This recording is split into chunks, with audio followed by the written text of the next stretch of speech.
All right, everybody, welcome back to the podcast. So happy today to have a great person, Marnie Wills from London. Well, originally from Australia, but now from London on the line.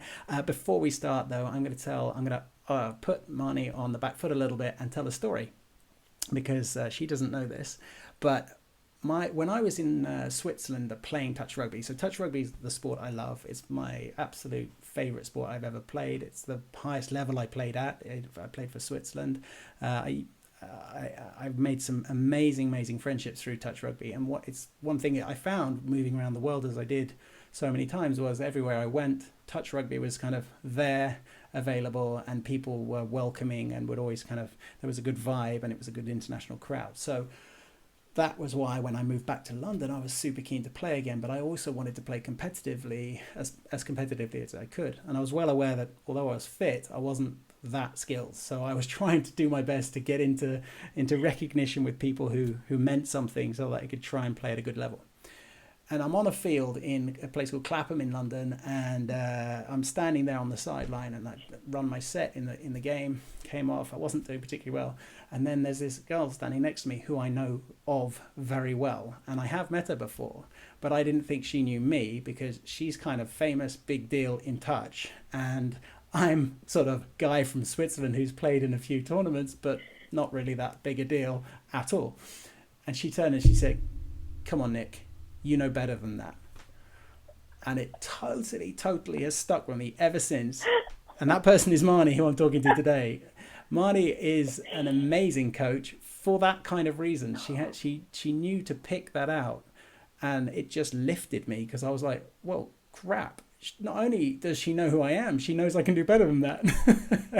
And it just pushed me to try harder and be better. And for that, I'm super grateful, Marnie. And I don't think I've ever got to thank you for it, but that is a legit story that I've stuck with. So when you said you'd be interested in talking my podcast, I was like, that's a moment I'm mentioning, and I'm starting the podcast with that.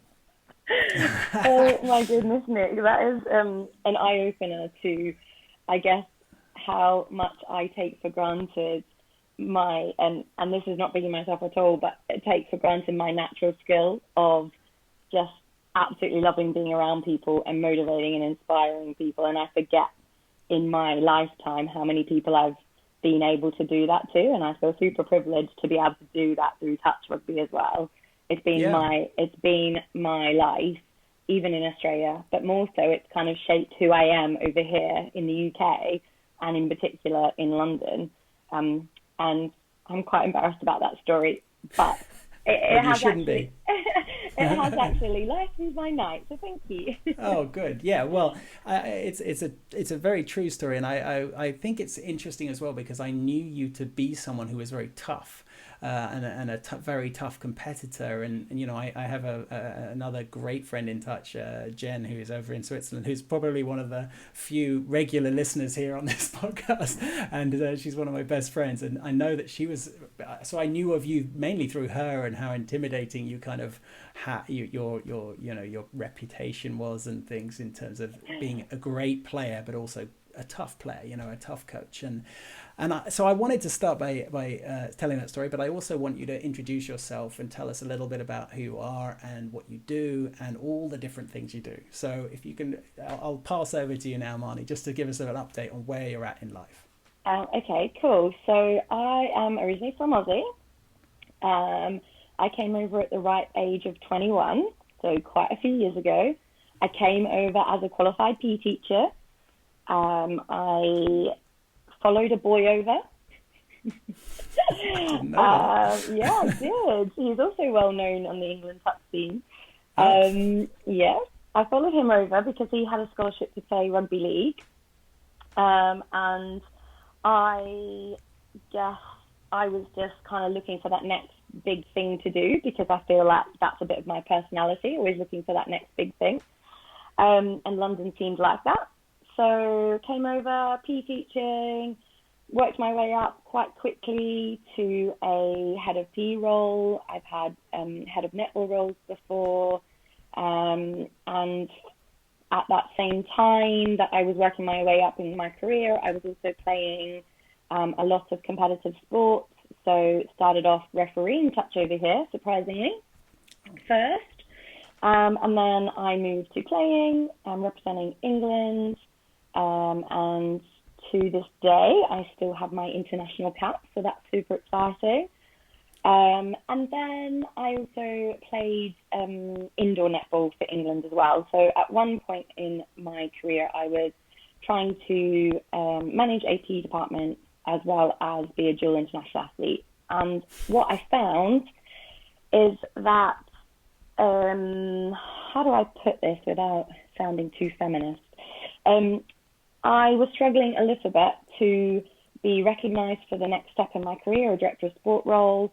Over in the UK, in secondary teaching, it's very much a very male-dominated role, and children are still taught very much in boys and girls PE. And I grew up in Australia where that almost didn't exist. The only time that existed was when you played sports fixtures on a Wednesday afternoon. So you played your netball or your hockey. And then all the other sports that we played, basketball and volleyball and tennis and touch football or touch rugby, were all mixed sports. And so being boys and girls, it wasn't something I was used to. And when it comes to teaching, I found it really frustrating to only be teaching girls and then, being looked down because mainly male director of sports, ratio numbers, whatever reason. So I found that quite frustrating. And then quite a few schools I was teaching at, I wasn't getting time off to go to my international competitions. And I met an amazing man who is my partner today, and we have a little daughter. And we were in Shanghai shape one Christmas. It was 2013, having a bit of a breakdown about not knowing my next step in my career and trying to juggle being an athlete, the amateur athlete. And he just said, why don't you leave teaching and do what you want to do? Because I've always wanted to do sport-specific fitness camps for kids, or I wanted to, own my own gym or do something related to health and fitness. So I put my resignation in when I got back, and then that whole 2014, I explored the entrepreneurial life and developed many different businesses in the 1 year and maybe a few since. But my biggest legacy would be my Sporty Minis program. So Sporty Minis is an early years fundamental movement skill program that we deliver in early year settings. And our ethos is to get kids active, confident, and loving all things sport.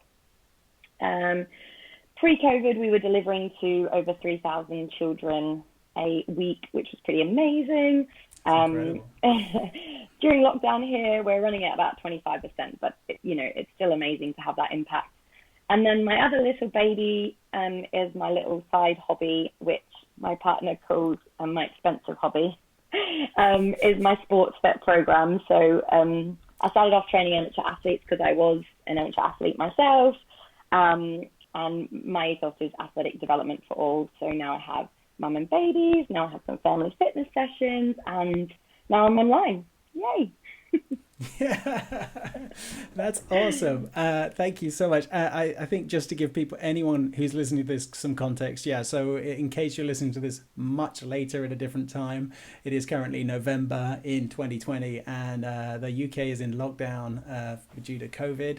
Hopefully things have changed if you are listening to it in a future time and we're back to something that resembles a normal again. But there's a lot of people who've had to go online for things, and of course sports and fitness training and things online is a very different beast to have to manage. And I have to say I've been watching, so I'm not on Facebook that much anymore actually, so I just kind of crept on to have a look and research, and so I was looking at your SportsFit stuff and Sporty Minis, and it's incredible what Marnie's been doing. They've been doing a lot of Zoom and teaching lessons and things like that, and driving inspiration really, which I think is great because it's also what people need at the moment, especially, and I think activity is what people need.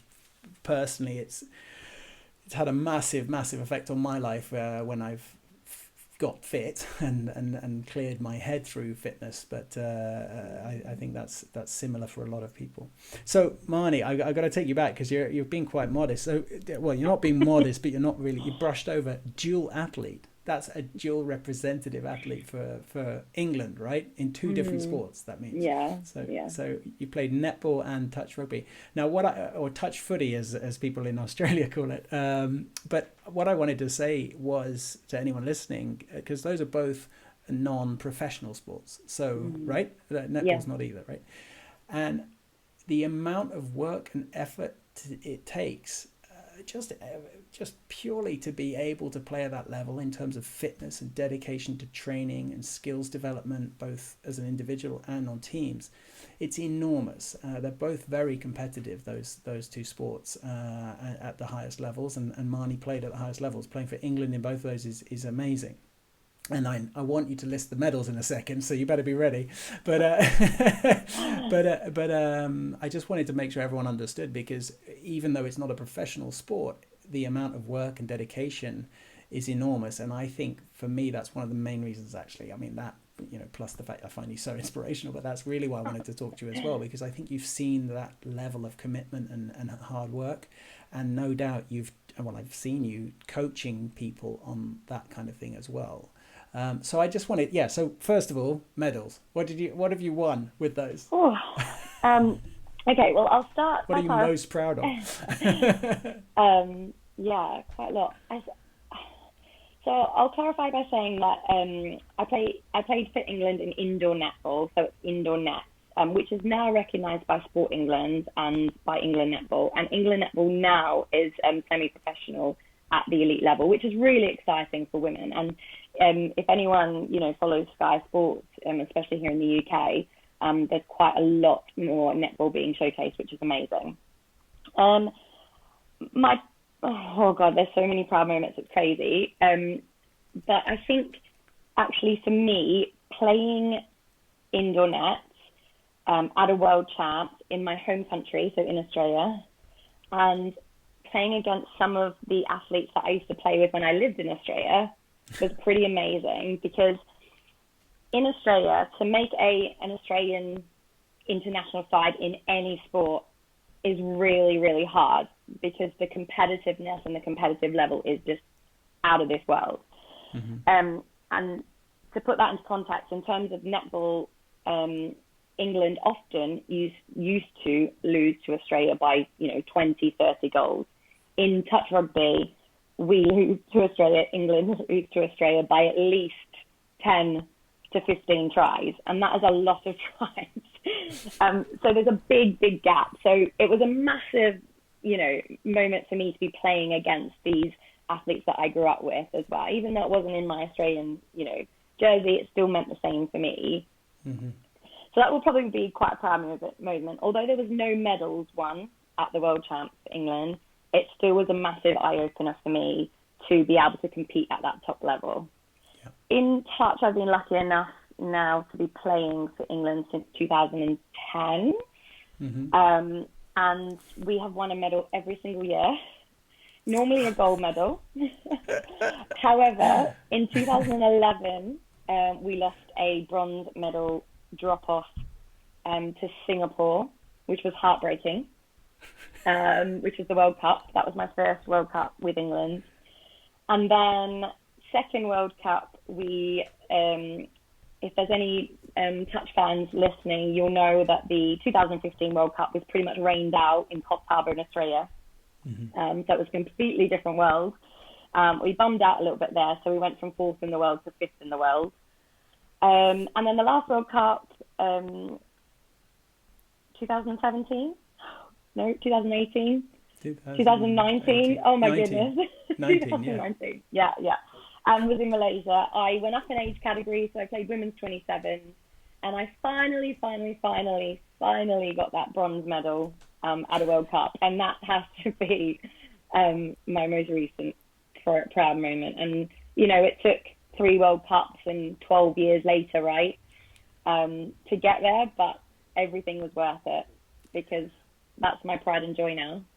I think that's incredible. Yeah, it's great to hear, and I do want to dig a little bit further on kind of building towards those competitive events as well, because I think that's something that's really, for me, it's been fascinating. I've seen it. I was also coaching a team for the Euros. I've never played in a World Cup in touch, actually. I sort of missed out for various reasons, but I managed to coach a team in the Euros a few years ago in my men's Swiss team, and we came dead last, and well, I say dead last, basically equal last, and we lost to give context again, we lost to England, I think 25-0 or something, 26-0. Wow. I mean, it was horrific. Yeah. But the England men's team, which I think your partner was playing on actually at the time, they absolutely crushed my guys. But I was still very proud to be a part of that and to build towards that. And so I think even just to take part in those big events in itself is an achievement, because you build towards it as a team, and I think there's something special there with that. Especially, I mean, I can only imagine, especially if you get to win the bronze medal or something and stand up on a podium. I'll tell you a little story about that though. Like, I think for many, and I say this to my children that I teach PE as well too, and I'll tell you a little story about that. But I think in order to have the guts, the leadership, to go for 12 years to get to that point, I had to have learnt those lessons all those years before. I had to have lost ridiculous amount to Australia and New Zealand. We had to have a really bad, year with player turnover, because, young players come in, everybody gets older, everybody moves on, and you have to work as a team. But there was quite a few of us in the Women's 27 World Cup team that, had been to quite a few competitions. So we had a load of experience. And that played a massive part, because when it gets to those really tight games, pressure's coming on, decisions might not be going your way, the small little stats, it's the belief up there and the mindset that you've been through it before and you've learnt through that before, and that sheer determination of, I am not going away from this bronze medal match without that damn medal. Yeah. Like, it's non-negotiable. We're doing it, team, and you have to dig really deep for that, and you have to inspire those around you. And we were really lucky to have an amazing coaching team at the World Cup. The England Touch setup, has come massive leaps and bounds in the time, and we really are competing, with the top 3, 4, 5 in the world. And that's a reflection on the players putting in the time and energy as well that it takes to get there. But it is mindset. And a little story actually that's happened to me just on Monday. My Key Stage 2 boys, so they would be year 3 to 6, so they're like 7 to 11. They all play together because it's quite a small school that I teach in. And the green team happened to have 2 year 6s, and the blue team only had 1 year 6, and the yellow team had, awesome strikers. So this was for football or soccer, whatever you want to call it. And I had to stop, and I had to give everyone a really big lecture. It was the Miss Wills coaching lecture. I mean, football is not my sport, but being a PE teacher, you can coach everything. And my lecture was really simple as, you are going to have to play hard teams, easy teams, hard players, easier players, throughout your whole life in everything that you do. But what you have to take from it is that you're going to go out there and you're going to give your best. You're going to go out there and you're going to learn from your experiences. You're going to go out there and you're going to enjoy playing with your teammates. And you have absolutely no idea what the result's going to be. On paper, that blue team might look better, but the day, you don't know what's going to happen. You don't know how well that you play as a team or your opponents play. And I gave about a 5-minute lecture about it, but to see the faces, and actually they all played really well, and the blue team won, even though on paper they were the weaker team. So, boom. It's like cue, awesome, epic movie moment music that they're all carrying you and throwing the Gatorade over your head. Exactly, exactly. No, and I love that, because I think, mindset, and as you know, because we talked about it before, I invited you onto this, like, I'm a bit obsessed with the whole building wins, and a big part of that for me is mindset. If you're going to try and win something, you've got to be prepared to go and do it. Like, you actually got to really commit to it and accept that you will fail at times, for sure, along that journey. and you need to build a strategy around how do you overcome those failures, how do you build strategy around it. But in the end, you need to be brave and execute it, and that is a case of being brave, meaning have the guts to go up against someone or something that you may think is not something you can beat on a normal day, but you have the ability because you've built this and you've built it up. And I think you said it mindset. You said it a couple of times, and I think mindset is everything. And I'm interested to know about your mindset though, because you kind of had this fierce reputation, and I think every interaction I've had with you has sort of lived up to that, because I don't think you would have got to where you got to in sport without that, but also in business. So let's talk a bit more about your business and how you think that has come along, because you've set up Sporty Minis, but you've also set up a few other businesses, like you said. And now I know you've just released something recently, which I'll let you brag about, because that's a good thing to brag about. Maybe it's an opportunity to get it out there.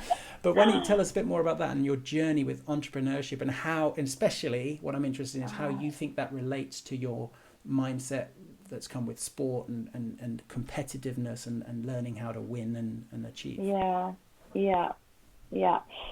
Okay, well, my reputation, I guess, is, from a sporting perspective, is I do anything to win.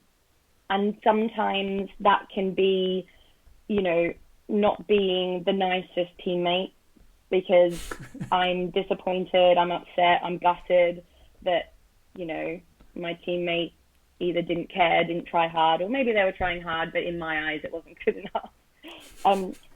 But I think actually with age, really started to realize that a part of my team doing well is me creating the environment for them to do well as well. Mm-hmm. And I really started to work that out. And I guess I make more friends on the sporting pitches in court now than I did before. I think it actually came from business. So one of the positives for me as an entrepreneur is that I am driven, I'm motivated, and I don't like to give up, and I don't like to, I like to win. So whatever I decide I want to do, I need to make sure I'm successful at. So that's a bonus. Yeah. But also, a part of what I've learned is very much about you're only as good as the people you work with, or you hang around with, or you get advice from, or that you decide to, be influenced by. Mm-hmm. So it's super, super important for me that I do that in my business now as well. And it's taken me a little while. So I'm going into my 7th year as an entrepreneur, and, I've only just realized that you have to invest in yourself. You have to invest in good people. These are the things that create that winning environment. And that definitely also happens on the touch pitch for me, or the netball court as well, is that I have to create that environment for people to give back and for us to have that winning success. I guess the other thing that I've massively learned as an entrepreneur is that it's very easy to get distracted. I am huge on game plans and strategy and celebrating the little wins. So I think earlier you talked about, winning in areas. And, if we take touch, because that's our sport of, that's our love. Mm-hmm. And by the way, Nick, I've listened to your podcast, and you don't talk about your coaching enough. You are a fantastic coach. Lots of people always have talked about your coaching. So you need to talk about that more. Anyway, side note. I lost my chain of thought because I was too busy wanting to remind you about that. That's that. But you said you in terms of game plan, celebrating the small wins. Yeah. So if we talk about touch, or even any team sport or any type of game, you've got to outwit your opponent. That is a win. I mean, you might be outwitting your opponent, but not win on the scoreboard. Mm-hmm. You need to win in a certain area of the court or on the pitch. You need to maybe win the attack.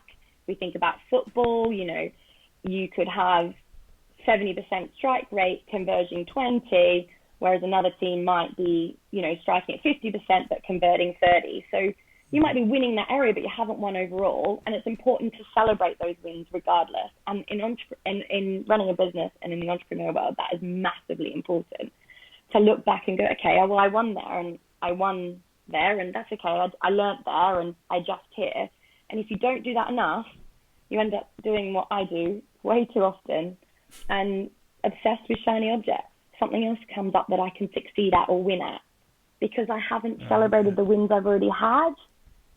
So then I feel like I'm not winning, and because I'm obsessed with winning, like it's I have to go on to something else. Or I'm climbing the mountain and I'm like, I'm not getting there fast enough. I'm like, oh, if I go this way, I'll get there quicker. You know? So yeah, that's my winning story. That's so interesting, because you mentioned when we were lining this up, you mentioned shiny objects, and I was like, I don't know what she means by that. Like, and you've just clarified, right? So that you're always getting distracted to the next objective, the next big thing that you can win. I didn't realize you'd meant that, and that's really interesting. But I think it's also the trait of someone who is going to be successful, because complacency and hubris are an enemy in a way to successful entrepreneurs, right? You don't want to stop because the competition are chasing you, right? And if we take it back to touch, you know, that game has evolved so much. I mean, I was playing at my best level, I played in 2012, I would say, and it's changed so much since then, but I still hold on to these memories of how we played and the tactics and everything. It's like, you know, so I have to be honest, I haven't played for ages now. I went to Hong Kong and things and didn't manage to get any game time at all. So I've lost my technical knowledge of that in that respect. But it is so true that, you know, understanding and developing your own traits and not getting complacent is important. But I agree with you as well on that sort of celebrating the wins, and we've talked about this in previous episodes of this podcast, is understanding what does a win mean to you.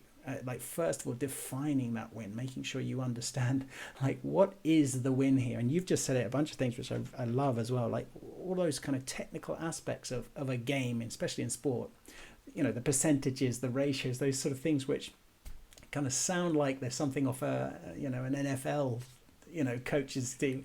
They can come into play in every sport and every part of it, because you can look at how many times do we do this, how many times do we drop the ball, like how many times do we accidentally give a penalty away. Those can be metrics with which you can set a win against. You know, you can set yourself targets. And certainly when I talk about my Swiss men's team, who I totally love those guys. They're a real great bunch of young Swiss guys who are quite new to the sport, and, you know, went to this big tournament in Nottingham. We didn't go there expecting to win, of course we didn't, but expecting to win the tournament, I mean, but we went there and we had a bunch of wins because we set ourselves very clear targets of what do we want to achieve here, and unfortunately we didn't meet all of them, but we met enough that I think we went away having learnt loads and a feeling of success, a feeling of, right, we came away with some good stuff.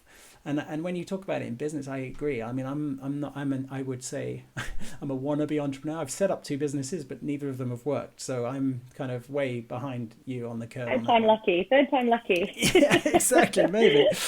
But I have got that mindset, and I obviously have an interest in business as well. And I think the reason I guess I decided to write a book, and also partly to do this podcast, is I think it's fascinating when I look at businesses and look at companies, and the way they don't necessarily understand what it is they're competing in. They don't really understand what they're competing for necessarily, or it hasn't been clearly defined enough, and the team isn't aligned around a set of goals that are clear or believed in enough to sort of execute that great performance. And just to be really sort of specific on that, I know that companies have, the companies I've worked with have KPIs, and that's obviously a good thing, having performance indicators, but that's not the same as understanding the overall aim and sort of when you then are going to, when have you won, right? And it can be something quite like bland, like against budget, for example. Have you managed to keep in budget, for example? If that's a big challenge you have as a business, that could be one of your wins. But my God, make sure you celebrate it. If it's a defined win and you've worked towards it, celebrate it, because that's the other thing. You know, it's great. We didn't overspend budget last year, you know, but no, if that was a big win, that's a big win, right? Yeah, and the why. Why is that KPI important? And if you know the why, then actually the win is going to be even more celebrated. And Exactly. I guess definitely there's not enough people knowing why they're doing things. And I think just having people aligned around that, especially when it's a team. I mean, I know that being an entrepreneur can be a lonely game at times. I mean, I'm guessing there's a great feeling, and I would love you to talk about that. Is like when you step from being one to being 2 or 3. I'm assuming you weren't training 3,000 kids on your own every week. No. So talk to me a bit about that. How you built up your own team, and how you developed through that as well. I have to say, my team building, for somebody who's, a team player, my team building has been terrible. It's probably the weakest part of my business. Definitely the weakest part of my business. I am really lucky now I have 10 members of staff, and I've only just done another recruitment drive actually, and I'm feeling like I know what I want my coaches, the attributes that I would like them to have, not just the skills. Mm-hmm. I think I very much initially always employed on skill, whereas now I've done a backflip and it's all about their qualities as a person and what they can bring to our business. And the skill bit, I'm happy to upskill you. Whereas I did that all the wrong way initially. So yeah, that's a big learning curve there for me, definitely. I mean, so I worked, I don't know how much you know, I worked for 14 years for a big company called the EF Education, and that EF Education First, and that had a very fixed sort of entrepreneurial mindset. They wanted people with entrepreneurial spirit. So it wasn't the same as being an entrepreneur, but they kind of tried to create a sense of, ownership and giving people big responsibility sort of early on, sink or swim type of stuff. But what was really interesting about that company, and I learned a lot from it, is they generally interview and recruit so much more on fit. Like, is this person going to fit in the company? And some people find that offensive in some ways, because they're like, well, then you just get mini-me's kind of, you end up with this like giant group of homogeneous like same people. But it really wasn't the case. And sometimes you found that a little bit. There was a lot of extroverts for sure, but generally it was a really good way of finding good people, because you then, if they were similar mindset and could fit in, it meant they could deal with the business in the way that it needed to be dealt with, which was a lot of unknowns, a lot of kind of crazy uncertainty sometimes, and problem solving. And I think that's a similar thing, it's qualities rather than skill, because a lot of the jobs could be trained and taught, and rather than having, I mean, obviously if you're a web developer, there's certain skills you have to have. Or if you're an accountant, for example, you have to have something. But generally, a lot of the people were and in fact internally, a lot of people were sort of promoted into positions which weren't something they'd necessarily studied or something. So I totally get that. But that's an interesting learning as well. It's interesting you say team building is the weakest part of your skill set. I know, right? But my favorite part of coaching is selecting my team. It's crazy. So I think what's interesting, though, what I want to challenge you on a little bit is, because you mentioned before as well, like not being the nicest and things. And I did say to you openly, like you had a fierce reputation. I don't think you had a nasty reputation, but it was, you were known to be kind of fierce and tough. And certainly when I had that interaction with you, I told at the beginning, that was pretty tough. Like, luckily for you, I was in quite a good headspace, and also I was in the right frame of mind to receive that, because I was like, holy crap, Marnie knows who I am. Like, I was just blown away with that. Like, I was super positive. But it's I think that toughness, it's interesting when you put it alongside. So there's the coach and then there's the player. And if you're in the team playing with and being a player coach, for example, or being the person who is coaching a team, which in touch is often the case, because often there's not enough people to have a coach and a team. Being a player coach is really tough sometimes, because, you have to be tough and tell the truths people won't want to hear, but then you also make mistakes and you have to learn as well. You have to sort of self-coach and put yourself also on the spot, because, and we've both seen it, egos play a part in high level sport as well, and that winning mindset often comes alongside an ego which is refusing to lose.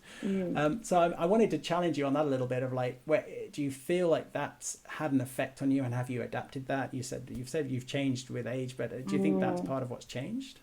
Funny you say ego, because if I think about my sporting career, in my earlier, younger days, I never understood why I was never captain.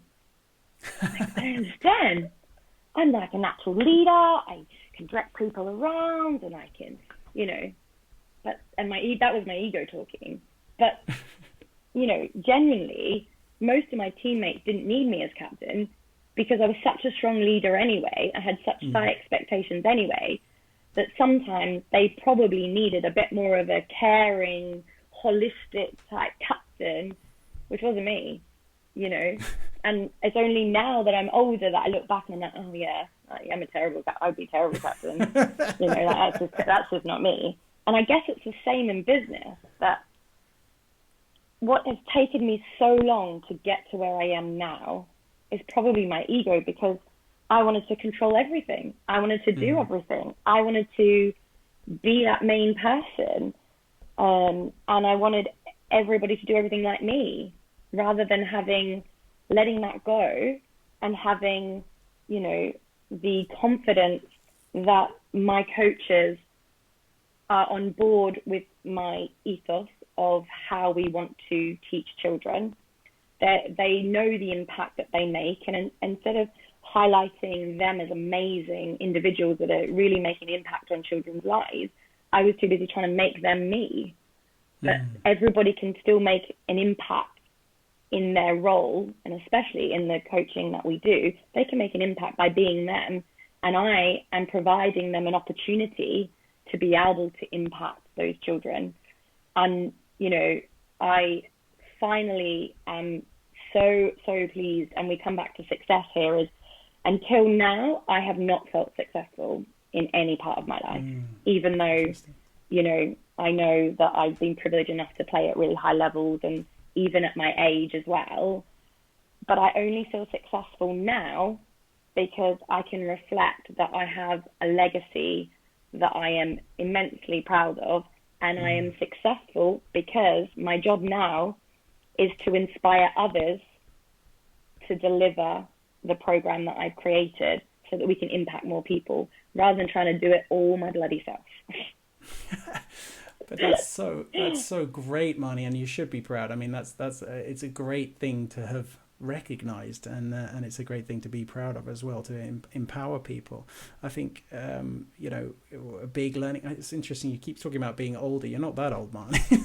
I'm a lot older than you think, Nick. I don't think so, but anyway, I think, and I've mentioned this on previous episodes as well, like as I've grown older, I've really sort of reflected on how I learn more and more each year, and I learn more about how much I didn't know, so we continue to grow and learn. But I think as a manager as well, I think one of the biggest steps in management I took was that moment where I sort of allowed my team to fail. I went from being this control freak of like, I had to do everything, it's like one of those, like, if you need a job done well, do it yourself kind of attitude.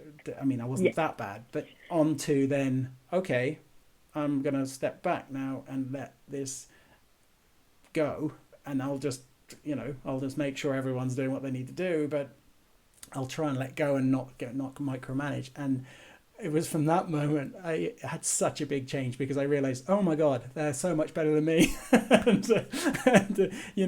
We got people in different roles, what they were good at and what are better than me. And then I just was so proud of my team then, and then it was a really enjoyable thing to see them grow as well. And I've had a number of team members that I've worked with over the years who have just grown and grown and grown, and it's so cool to see. And it's intimidating sometimes when you have someone who is like better than you at certain things that you thought you were good at, but it's also amazing because it's like then you get to learn from them as well, and you get to grow even more. So I can totally relate to that, but I think you should be very proud of you. That legacy point is really yeah, you have got a legacy behind. But what's next then? Because you can't stop there. What this new business? Talk to me about that. Like, what's the next goals? What's the next wins for Marnie? So I've been wanting to do this for a little while, but I guess I didn't quite have the confidence, and I didn't quite believe in. I knew the Sporty Minis model was successful, and I knew what we were doing is fantastic, and I knew there was a need for it. But I didn't believe that I could grow the brand big enough for the next step, and I feel like I'm there now. So we are going down a franchise/licensing route. So we have a couple of different options. We've got a franchise model, and we also have a profit share license model as well. So the idea with the profit share license model is to take those amazing sports coaches that love to do what they do and, you know, really need a new challenge in their career, but they probably will never have the capacity to run their own business. But they can still build a community, they can still lead and manage a team, and, you know, they can still be the face of their own, you know, Sporty Minis brand in their region. And that will come with, rather than an hourly rate, a profit share, which is super exciting, because I feel like there are some really strong sports coaches, even PE teachers, you know, or early years specialists that, you know, really could do with a different direction, because they do want to make more of an impact, and they do want to have a bit more purpose to what they do. Mm-hmm. And then our franchise licensing model is going to be a little bit more like a business in a box. So the franchisee can choose their region, they can run their Sporty Minis program that we provide, but in a way that suits them best, and they can handle everything from HR to marketing and advertising and to the sessions they deliver. And from a Sporty Minis business perspective, I've worked really hard to try and create that, you know, that operations that is easily trained, like or learnt, trained, picked up, and then moved to a different region. Yeah, which has been quite hard, because getting up here, down there is much harder than anyone thinks. But yeah, so I think we're there. So that's the 2021 Sporty Minis mission. Keep doing what we're doing, and then inspire others to do what we do. That's wicked. Well done, Marnie. That's awesome, and congratulations, because I saw you post about it on LinkedIn the other day, and you were saying that's one of your proudest. And so I was glad to hear you were celebrating it, given what you've just said about celebrating. I totally was. Good stuff. So you need to start. You need to set. Here's the coach in me. You need to start setting some little moments along the way that you can see what's going to be successes that you're going to celebrate again, so that you know when you're winning and you're celebrating that. Talk to me a little bit more about the kids side and PE teaching, though, because I'm personally. I was actually, so Marnie's also on another podcast for nursery managers and things as well. So she has many hats, and I was interested in that as well, in particular because my mum used to run nurseries her whole life, really. And that's so cool. I didn't know that. Yeah. That's so cool. Yeah, and I used to work in my summers in her nursery schools, and I loved it. And I think that's where I got kind of my love for being around kids, and I am a giant kid as well, so I guess there's a double-edged sword there. But I think that's where I got my passion around like the early years and just being around that energy. Yeah. But what is your favorite age to teach, and why, and what do you see in terms of, especially with PE, because I know, you know, of course you built business around it, Sporty Minis, but in terms of those benefits for kids, I know obviously to fight obesity and things, but I think there's probably a lot more to it than that you're delivering for those kids, and I wanted you to kind of talk about that a bit more. Oh, that's such a big topic. I could talk loads and loads. No, that's fine. I think I'll start by saying something a little bit controversial. Physical education teachers are different and should be recognised as different to sports coaches. Physical education is an actual curriculum subject that in many parts of the world not the UK, which is a slightly bit frustrating, but in America, in Canada, in Australia, in New Zealand, you go to university for 3 or 4 years to become a physical education teacher. In the UK and in many parts of Europe, you do not have to be a teacher to teach the PE curriculum. You just have to have a sports coaching certificate, which I 100% do not agree with at a primary school level or even a secondary school level. However, there's a lot of crossover, and there are a lot of very skilled sports coaches out there that could upskill to be, teachers. Mm-hmm. So I understand why schools often use sports coaches. I think the biggest, I don't know if you want to say the biggest learning or the biggest difference is that a teacher will take any part of the curriculum and try to tie it into other parts of a curriculum. Okay. So, for example, in primary PE, often there'll be a lot of numeracy elements of the curriculum added into a PE lesson.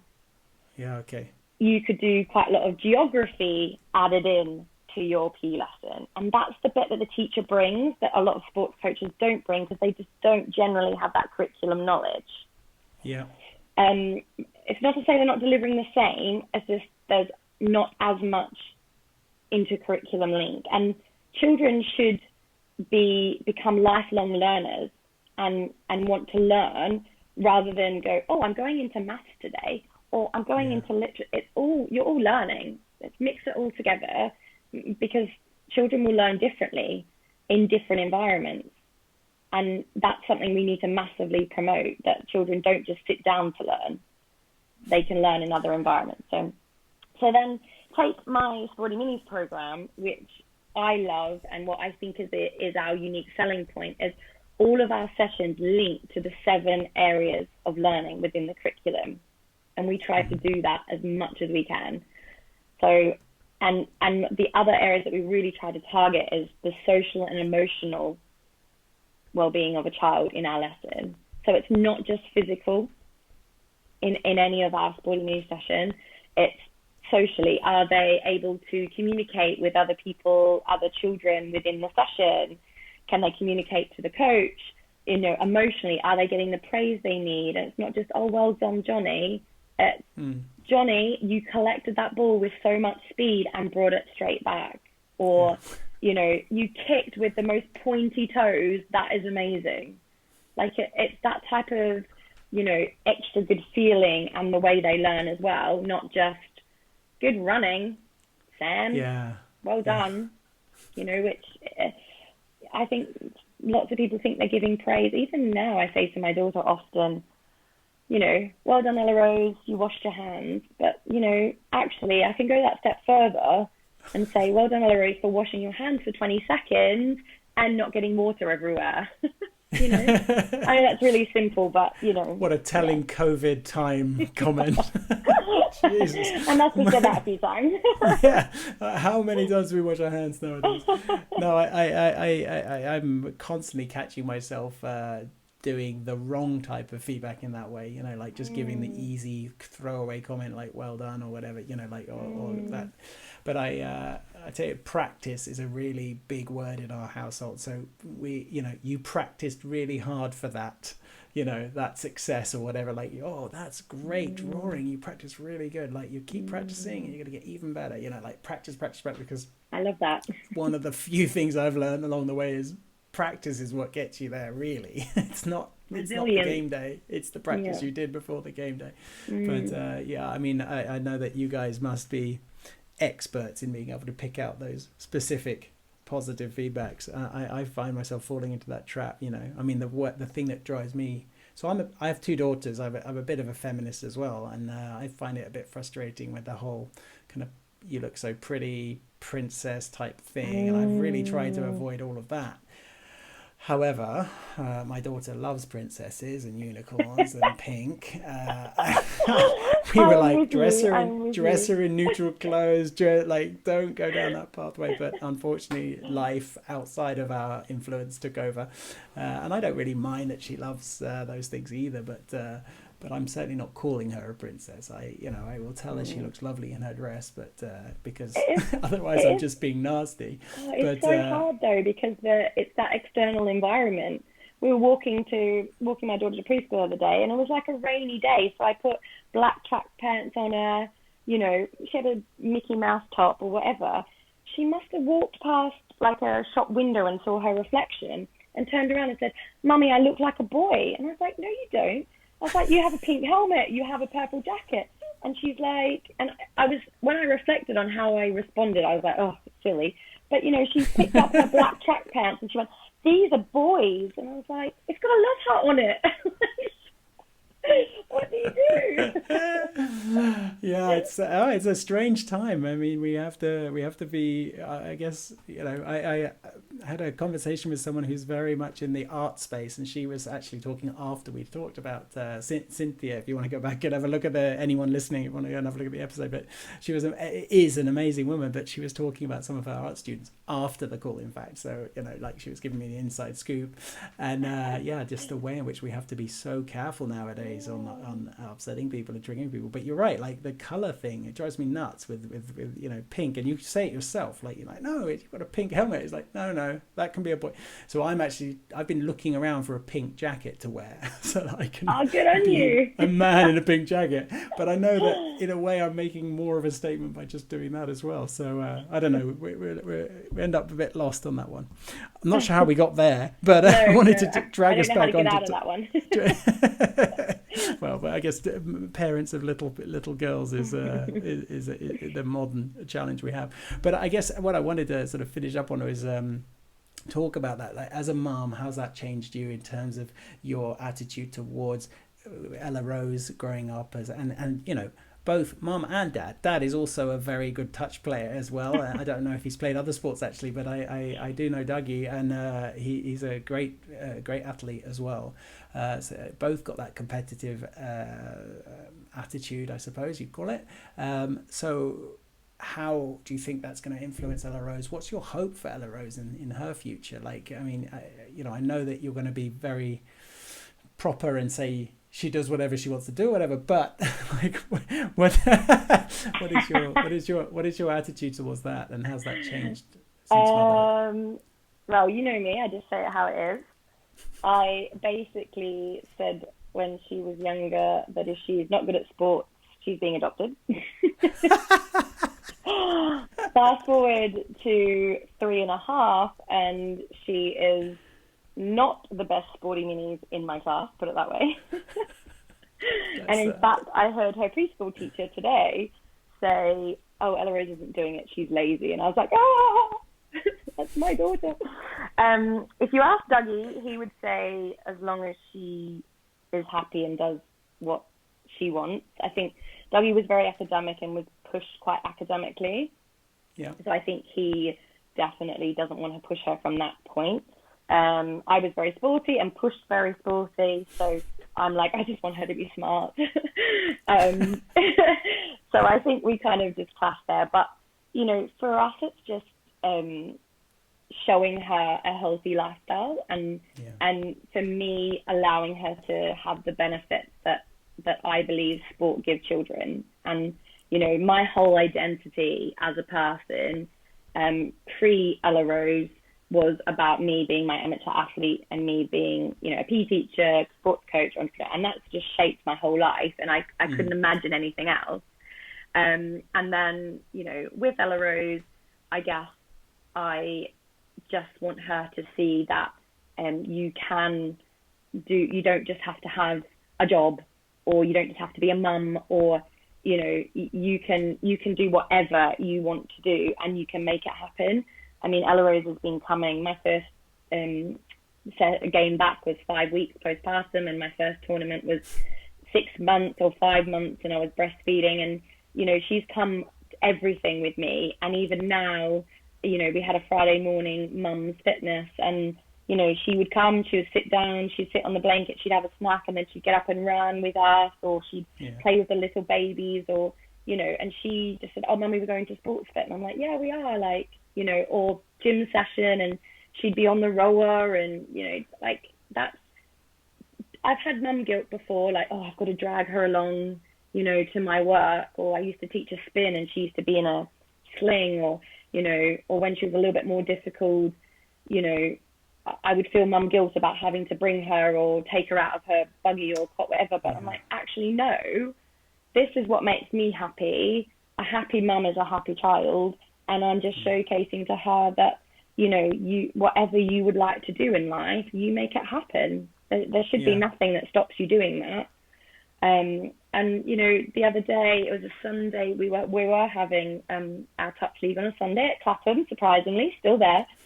And I was actually in my pajamas, and Ella says, are we going to touch today, Mummy? And I was like, oh, I don't know. She's like, I want to go to touch and see the girls play. And I was like, my daughter's she's 3 and a bit, making me leave the house to go, you know? And I'm like, good. She doesn't want me on a Sunday in my pajamas. She wants to get out, she wants to socialise, and she wants to go to a place that she knows makes her mum happy, and she likes being there as well. And I think that's really important.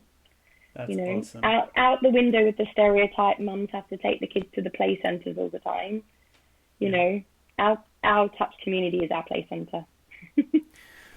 Oh, I love that. I mean, my thing at the moment is running, and I've been taking my littlest in the running pram, well which done. sometimes she loves, and then every now and then it's like, oh, throw the brakes on, stop at a playground, get her out to play, give her some food, and then get back in and run again. So it's I think being active. One of the best moments I had recently was I overheard my 5-year-old Leonora bragging about how fast Daddy was. I was like, and it's not really true, but I was like, yes. Amazing. My daddy's really fast. I was like, cool, I'll take it. I'll take it. That's so Unfortunately, good. she'll grow up and realise that's not quite as true as she thought it was at the time. Marnie, listen, I'm going to wrap this up now. It's been an absolute pleasure to talk to you. Thank you so much for spending the time with me here. And I really wish you all the best with your business moving forward. I'm going to put links and things wherever I can to Marnie's stuff. We're also recording this on YouTube, so we'll put it out on YouTube with Marnie's permission. And but obviously the podcast is going to be in the podcast places. So look out for the links, and check out Sportsfit, check out Sporty Minis, check out her business. If you want to set up a franchise, then I think that sounds like an awesome plan. And thank you so much again, Marnie, and I wish you all the best. All right, thanks so much, Nick, and good luck with your book. I need to write that bloody thing.